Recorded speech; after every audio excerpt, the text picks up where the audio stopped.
Hoje faremos a análise do início desse que é um dos mais importantes mangá da história, Naruto. Essa obra foi uma das mais vendidas da história do Japão, talvez tenha sido a única a rivalizar com Dragon Ball em popularidade no ocidente, e foi certamente o carro-chefe da cultura pop japonesa na década de 2000. Ao contrário do que ocorreu nas análises que fiz de Shingeki no Kyojin e Bleach, eu não sou completamente desconhecedor de Naruto não. Na verdade, toda essa faixa da história que cobrirei hoje, e mais um tantinho do que será coberto no segundo vídeo que farei de Naruto, isso é, se eu fizer um segundo vídeo, né? São coisas que eu cheguei a assistir no Bom Dia e Companhia, no já longínquo ano de 2007. Mas isso já faz muito tempo, né? Tempo o suficiente para que eu tivesse esquecido dos detalhes desse início, além do que eu só conheci o anime e não o mangá. Em certo sentido, a comunidade otaku fala de Naruto coisas semelhantes ao que ela fala de Attack on Titan. Foi uma obra que começou muito bem, sobretudo no chamado Naruto clássico, mas que foi se deteriorando ao longo do Shippuden, até o desastre completo que foi o final, com a tal da Quarta Guerra Ninja. Enfim, se o final é tão ruim assim eu não sei, mas eu posso dizer que concordo com o que é dito acerca do início. Naruto começa muito bem, e é sobre essa aula de shonen que o Kishimoto dá nos primeiros arcos, que nós vamos comentar agora. Antes, porém, invertendo a lógica que eu costumo usar nos vídeos aqui do canal, vou começar com as pontuais críticas que tenho ao Killer nesses primeiros arcos de Naruto. Na verdade, a maior parte dessas críticas se concentram no prólogo, ou seja, nos 8 ou 9 primeiros capítulos que precedem o arco do País das Ondas. Não é nem que esse prólogo seja ruim, desajeitado seria o adjetivo que eu usaria para descrevê-lo. O que mais me causou um certo incômodo foi o modo como os personagens foram escritos aqui nesse inicinho. Quanto ao Sasuke e o Naruto, eu acho que foi só uma questão de forma. O Kishimoto não soube expor a visão de mundo deles dois de uma maneira orgânica, digamos assim. Nós ficamos sabendo quem são esses dois personagens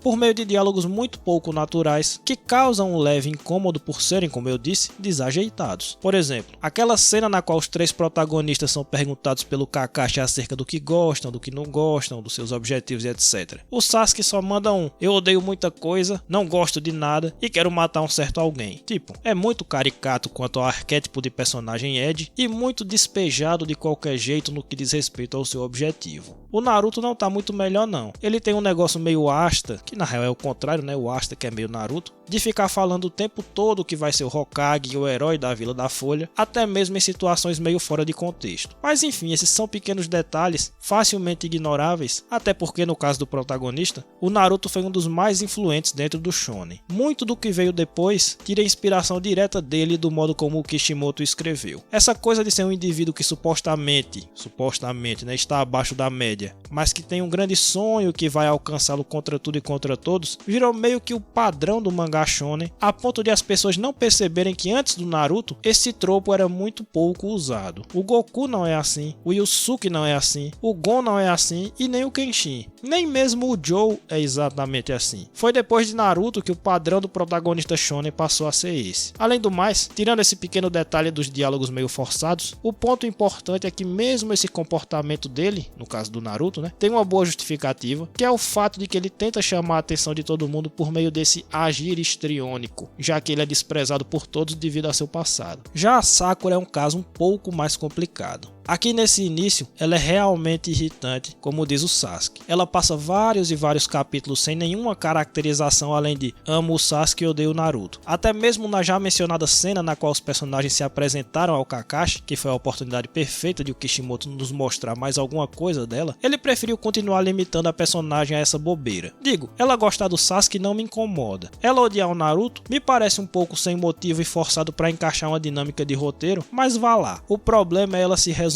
a isso e oferecer muito pouco fora dessas questões. É como se fosse uma Mikasa que não tem razão de ser assim, ao contrário da personagem de Shingeki no Kyojin. Então ela é quem mais sofre com esse início desajeitado do mangá. Fora disso, a outra crítica que tenho é a tal da superexposição. Veja que eu tenho uma visão um pouco diferente da maioria das pessoas acerca desse ponto. Eu acho que uns 90% das reclamações de superexposição em obras de arte são exageradas. As pessoas tendem a inflar muito essa questão, mas até para mim, que sou sou bem intolerante quanto a isso, Naruto passou do ponto. Várias cenas nas quais já ficou claro o que tinha acontecido, mas o Kishimoto ainda resolve parar para explicar mais um pouco. Exposições muito longas acerca do funcionamento do chakra, e até mesmo cenas que são colocadas ali para empurrar goela abaixo do leitor certos sentimentos que o autor já tinha conseguido causar, mas que ele força o máximo possível para garantir que vai conseguir gerar a reação desejada no público, como essa específica cena aqui que você está vendo agora, na qual já não havia a necessidade de botar as pessoas falando mal do Naruto. A simples contraposição entre o isolamento e a tristeza do herói e os outros alunos felizes com suas famílias já passava a mensagem de maneira clara e elegante. Enfim, Naruto transpira super exposição nesse começo. Dava para ter feito melhor esses detalhes. Tudo isso, porém, amigos, é facilmente perdoável em vista dos enormes e mais importantes acertos desse início de Naruto, e é sobre isso que falaremos agora. Em primeiro lugar, a arte de Naruto chama muito a atenção. Estendo aqui todos os elogios que fiz a Bleach. Também o Kishimoto utiliza vários elementos de cinema para compor vários dos seus quadros, alguns de forma até mais ousada que o Kubo. Distorções no desenho dos quadros que emulam a chamada lente olho de peixe, no intuito de enfatizar certos elementos específicos do quadro, uma mesma cena que é retratada por vários ângulos diferentes, e até a tensão gerada por meio de quadros que emulam os filmes de faroeste, tudo isso está entre as ferramentas do Kishimoto para contar sua história também por meio de recursos visuais. Fora isso, ele também apresenta grande capacidade para desenhar cenas dinâmicas, sendo bastante eficiente em retratar o movimento dos personagens, o que faz toda a diferença para a apreciação das lutas. Para além disso tudo, é o roteiro de Naruto que se destaca nesse início, e o Kishimoto acerta em cheio em aspectos muito fundamentais de uma história shonen, e é por isso que eu chamo o começo de Naruto de uma verdadeira aula. Não vou nem me alongar muito acerca da questão da empatia gerada quanto ao protagonista, porque eu acho que esse é um ponto já batido, mas eu tenho que mencioná-lo rapidamente. Muita gente se identifica com o Naruto, e isso não é por acaso. A história dele é a clássica história do underdog, muito usada no cinema, por exemplo. Mesmo aqueles que não se identificam pessoalmente com o drama do Naruto, são levados a torcer por ele por conta dos elementos que o escritor coloca no enredo base do mangá. O fato de ele ser desprezado por todo mundo, o fato de que esse desprezo é totalmente injustificado, o fato de o Naruto não ter ninguém para chamar de amigo mesmo sendo uma pessoa de ótimo coração, tudo isso faz com que nós queiramos vê-lo no topo, vê-lo superar todos os obstáculos e alcançar seus sonhos. É uma história com a qual é muito fácil se relacionar e que é reforçada até certo ponto pelo tal discurso no Jutsu. Sim, eu sei que esse é um ponto que muitos criticam em Naruto e talvez ele tenha passado um pouco, perdido um pouco a mão futuramente, mas não há dúvidas de que os discursos do Naruto, quando feitos na medida certa, servem para expressar os valores fundamentais do personagem, para reforçar para o leitor aquilo no qual o Naruto acredita e consequentemente cativar ainda mais o público. Não tô falando aqui dele ficar repetindo toda hora que quer ser Hokage, mas sim das coisas que ele fala aos personagens ao seu redor e que os inspiram, como por exemplo as interações dele com o Konohamaru e com o Inari do País das Ondas. Essas cenas aumentam a carga dramática da série e consolidam o caráter heróico do protagonista, então é um elemento que tem seu espaço sim. Mais interessante que essa questão, porém, são os acertos do Kishimoto em outros elementos essenciais do roteiro e que deveriam servir de parâmetro para todos que quisessem estruturar um bom shonen. Vou resumir esse elemento em dois. Em primeiro lugar, a progressão de Naruto é assustadoramente correta. Com progressão, eu quero dizer a evolução gradativa da capacidade dos heróis em enfrentar perigos cada vez maiores. O desequilíbrio nesse elemento faz com que os saltos de poder em um shonen pareçam bastante forçados, e pode até ser que Naruto sofra com isso futuramente, eu não sei. Mas nesse início, tá bem feito em um nível que eu não lembro de ter visto em nenhuma outra obra. Talvez só Yu Yu Hakusho se compare. Nós vemos logo no começo que o Naruto não consegue usar basicamente nenhum jutsu corretamente, exceto aquele de se transformar em uma mulher lá que é aparentemente inútil. Ao final do primeiro capítulo, tendo estudado aquele pergaminho lá que mostra várias técnicas proibidas, ele passa a dominar a técnica dos clones. Com essa técnica, ele vence o adversário desse capítulo, que é o tal do Mizuki, que é bem mais poderoso que ele. Mas o Naruto só sabe esse jutsu específico que ele aprendeu ali. Ou seja, nosso protagonista é bem precário nesse começo, apesar de ter enorme potencial, conforme dito por vários personagens. Esse é um começo difícil para um autor, porque como diabos ele vai fazer um personagem tão fraco vencer adversários cada vez melhores? Aqui é que o Kishimoto dá show, porque já no capítulo 2, o Naruto vence outro ninja muito mais habilidoso, que no caso é o tutor do Konohamaru, combinando as duas técnicas que ele conhece. Essa solução, além de ter um óbvio efeito cômico, é coerente com a evolução natural do nível dos poderes. Em seguida, outro grande acerto do roteiro. Ele entra em um mini arco de treinamento que tem alguns pontos fortes que ajudam na correta evolução da trama. Primeiro porque nos mostra todas as limitações do Naruto enquanto ninja. Ele é muito facilmente derrotado pelo Kakashi no desafio dos sinos, mesmo usando todas as suas poucas técnicas. Depois, porque mostra o nível do Sasuke e da Sakura com seus pontos fortes e suas limitações, o que nos situa dentro da história. E terceiro, porque obviamente ao final do arco, todos os três principais evoluem em suas concepções acerca do que é ser um ninja. E aqui vai outro ponto no qual Kishimoto acerta muito. Ele consegue criar treinamentos que mostram evoluções que fazem sentido para o leitor, e geralmente ele o faz de maneira elegante. Aqui, ele cria esse desafio dos sinos e naturalmente cada um dos protagonistas faz o que sabe para atingir o objetivo. Nós encaramos essas estratégias com naturalidade, afinal eles estão tentando usar suas habilidades para vencer o adversário. Quando ao final ele diz que a chave era o trabalho de equipe, o Kakashi,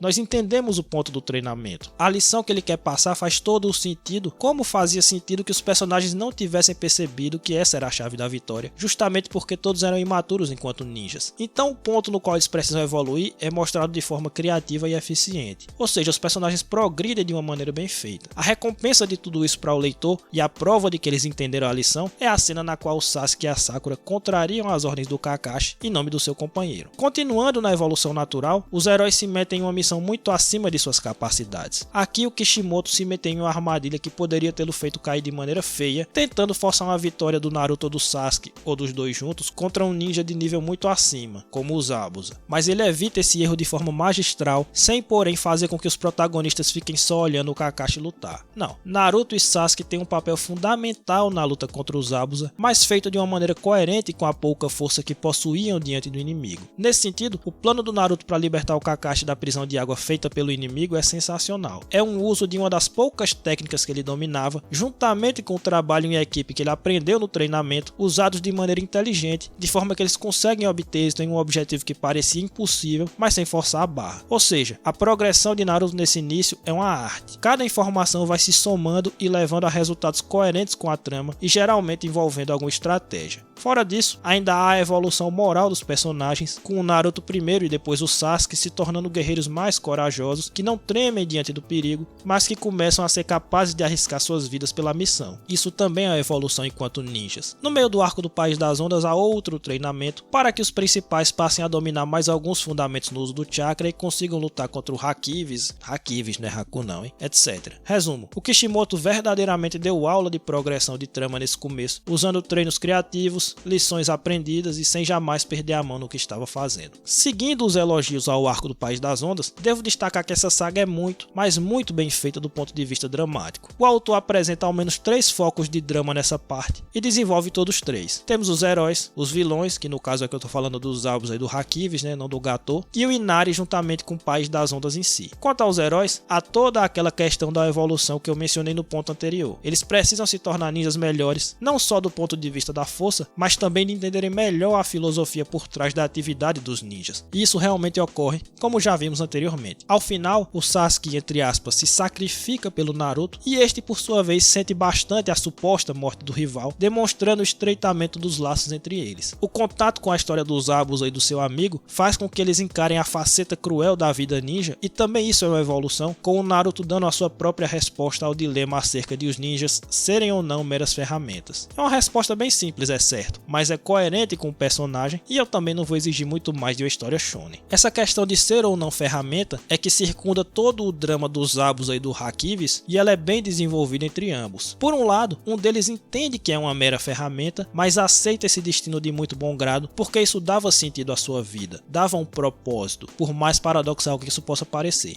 E o outro, no derradeiro final de sua existência, confessa entre lágrimas que não conseguiu viver segundo essa ideia de colocar a missão e o objetivo acima das pessoas. No fim, a única coisa que ele tinha a pedir era morrer perto do seu tão querido amigo, a quem ele tanto estimava. Foi uma existência verdadeiramente trágica a dos Zabuza e do Haku, se você considerar que eles foram mortos por conta de uma missão na qual eles não acreditavam e pela qual nem mesmo seriam remunerados. Essa crueldade, essa tragédia que parece inerente à vida dos ninjas, é o ponto dramático que o Kishimoto buscou trazer com esses dois personagens e o fez de forma muito habilidosa. E além de tudo isso, ainda tinha a questão da vila, que estava acuada pela covardia, sem esperança e aceitando todos os caprichos do Gato. No meio dessa coisa toda, um garoto que tinha um, entre aspas, pai, a quem ele idolatrava e que viu ser morto cruelmente por se rebelar contra Gato. Repare aí que o drama do Inari e do país estavam entrelaçados, já que a desesperança de um era a desesperança do outro, causadas pelo vilão da saga. O pai do Inari cumpre um papel duplo. Pro Inari, sua morte foi a causa literal da desesperança do garoto. Pro país, sua morte serviu como um símbolo, uma representação do que ocorreria aos que se opusessem ao Gatou. Ou seja, o país vivia na desesperança por tudo que o Gatou fez, né? Mas tudo o que o Gatou fez pode ser simbolizado pelo assassinato do pai do Inari, né? E a resolução do drama do garoto e do país também foi entrelaçada. Após o Naruto conseguir convencer Inari a lutar e não se render, o moleque convenceu todos os outros moradores e estes expulsaram os mercenários de Gatou. Ou seja, a resolução do drama do garoto foi a resolução do drama do país do garoto. Ao fim, o papel do herói, no caso, o Naruto, não foi só o de livrar o lugar dos vilões, mas o de recuperar em cada um deles, por meio do Inari e simbolizado pelo Inari, a vontade de viver e de sair da situação difícil na qual se encontravam. Outro ponto pro Kishimoto. E para finalizar a bajulação, que já tá demais, outro ponto central de um shonen no qual o Kishimoto dá aula, né, o segundo ponto, é o modo como ele faz as lutas de Naruto. Além da questão da progressão que já discutimos aqui, que também influencia nas lutas, e da arte dinâmica desse mangá que nos passa a adrenalina dos combates, há outro ponto forte no roteiro das batalhas de Naruto. Geralmente o ponto de virada de cada luta é bem escrito e bem pensado. Eu não vou me alongar muito aqui, que o vídeo já tá grande, mas eu já falei diversas vezes nos vídeos desse canal acerca da importância do roteiro de uma luta em um mangá shonen, quando analisei Dragon Ball Z. Ali, eu dizia que quando as estruturas básicas envolvem uma constante mudança no domínio do combate. No caso, o roteiro da luta faz os heróis estarem na vantagem em algum momento, depois o vilão passa para a vantagem, depois os heróis de novo e etc. Isso faz com que a batalha seja dinâmica e evita a monotonia. Mas há outro ponto que mencionei algumas vezes, com menos ênfase, que é o seguinte: o roteiro de uma luta será tanto mais forte quanto melhores forem as justificativas para essas viradas dentro do combate. Ou seja, se o herói que estava na desvantagem passar a ter vantagem, mas isso é mal explicado ou é feito de forma forçada, a própria qualidade da luta fica prejudicada. Por outro lado, se essas viradas fazem sentido dentro do enredo, aí nós temos combates cada vez melhores. E Naruto tem excelência nisso. A estratégia do Naruto para libertar o Kakashi da prisão de água dos Zabuza é sensacional pelos motivos que mencionamos lá atrás. Então é um motivo forte para a virada dentro dessa luta, onde o Zabuza ali dominava e depois passou a ser dominado. Na luta contra o Hakivis, a transformação do Naruto segue uma fórmula bem Dragon Ball Z com o Super Saiyajin. E esse poder de raposa, esse potencial do Naruto, já tinha sido explorado pela trama, então não foi tirado do nada. Foi bem estabelecido pelo roteiro. O golpe do Kakashi para vencer os Zabuza pela segunda vez, né, aquele golpe dos cachorros, também é uma justificativa forte por conta da estratégia do ninja copiador de se permitir acertar para que seu sangue ficasse na espada do inimigo, etc. Enfim, em resumo, o Kishimoto escreve ótimas lutas, nas quais os personagens são criativos e estratégicos e tem sempre um bom motivo para que as viradas dentro das lutas aconteçam, que fortalece a qualidade dessas batalhas. Fazendo grandes lutas, você já andou metade do caminho dentro de um shonen. A outra metade, em Naruto, vem da progressão correta e da capacidade do autor de fazer bons desenvolvimentos dramáticos em sua trama. Doideira pura. Com isso, encerramos mais um vídeo aqui no canal, atendendo a pedidos de muitos. Muito obrigado a você que viu tudo. Deixa aí o like marotaço no vídeo e compartilhe com a ampla comunidade naruteira que existe na internet. Hoje eu gastei os elogios do mês inteiro. Quem não for inscrito, se inscreva já e ative o sino para receber vídeo novo toda segunda às 5h15. Como a alegria do pobre dura muito pouco, semana que vem, a saga diante da qual até o diabo treme. Super 17 do Dragon Ball GT. Eu não me livro mesmo, né?